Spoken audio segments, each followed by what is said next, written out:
I'm Timothy Vigil, and this is Just Another Word podcast, the Word of the Day podcast for storytellers. Q is for quid.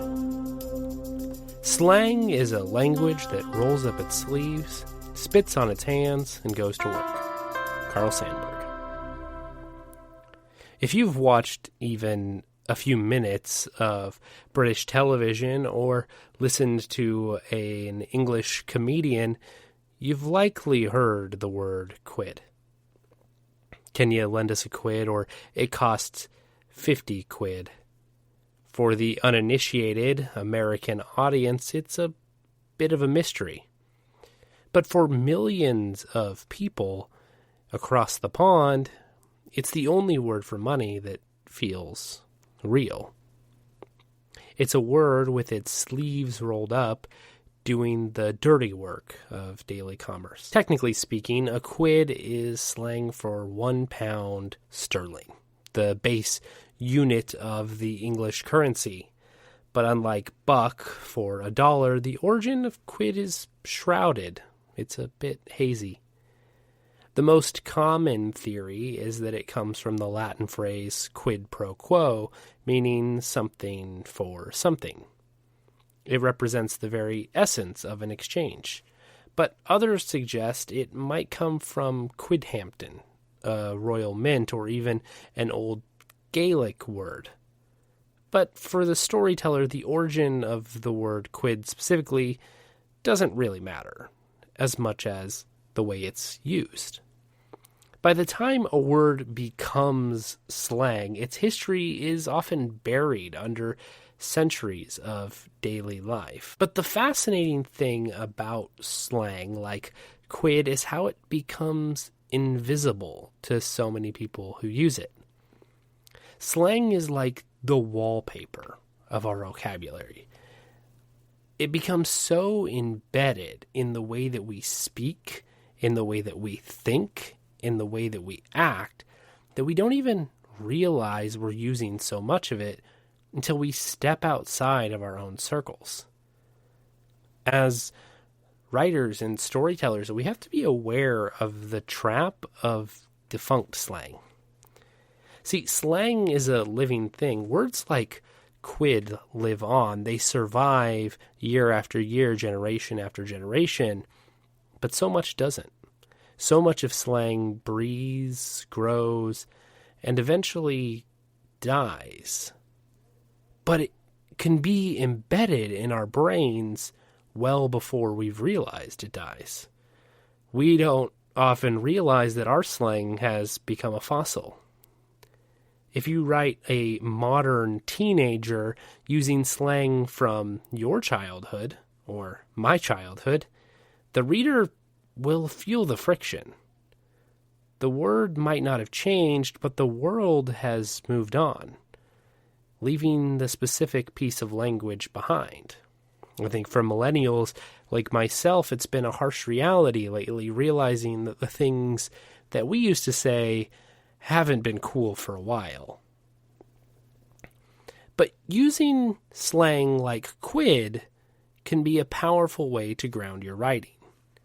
See, quid is a word that is a defining slang. It moves throughout history. It isn't specific in the way that words like rad might be. It doesn't draw to a specific era. It instead draws to a specific place. But it's a powerful way to ground your writing.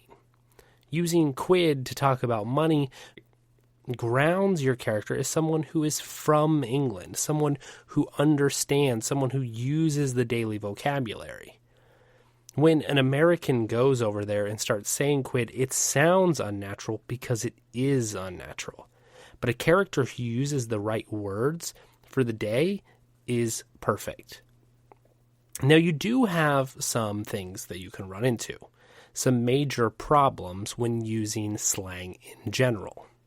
The first thing is you don't want to overseason. Slang is like salt.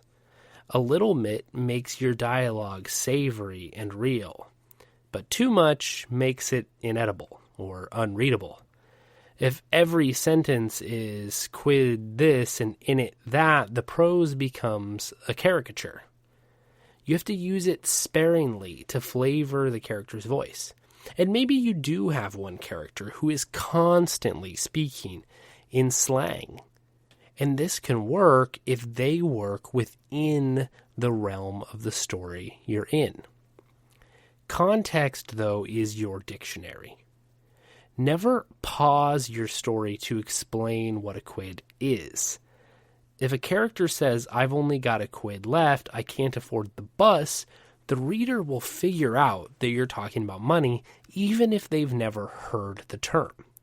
Make sure that if you're using a term, a slang term that your reader might not understand, that you are explaining it with context, not having an aside where someone goes, "Oh yeah, a quid is like $1," but have the context give the reader the nugget.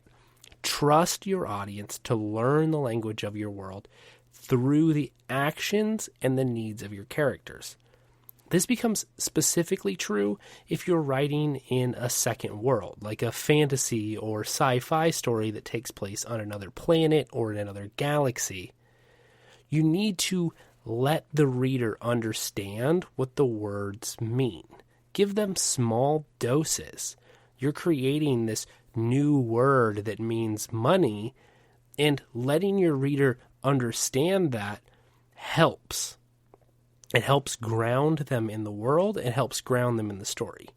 Now, if you are doing it all the time, if you're replacing the way they talk about time and money and food and everything, you're going to create something that's unreadable.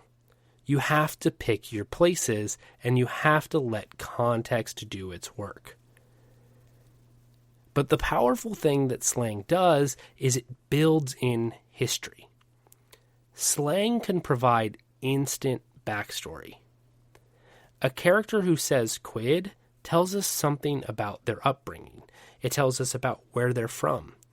It likely explains their social class. It's a shortcut to world building that doesn't require a single line of exposition. You could do this whether you're writing about the real world today, writing about Victorian England, or if your story takes place on a planet far away from here. Using slang sparingly and with a great eye for specificity can create a powerful way for us to understand your character and your world. Slang is the heart of a living language. See, words like quid remind us that people don't speak in dictionaries.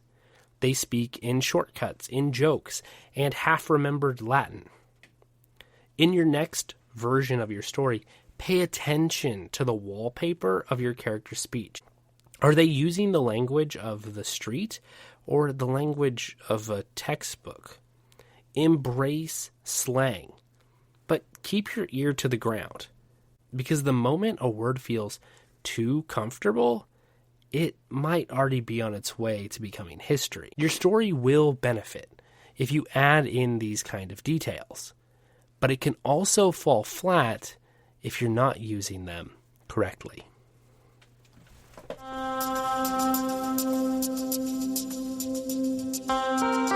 You have been listening to Just Another Word podcast with your host, Timothy Vigil. For more information, go to timothyvigil.com.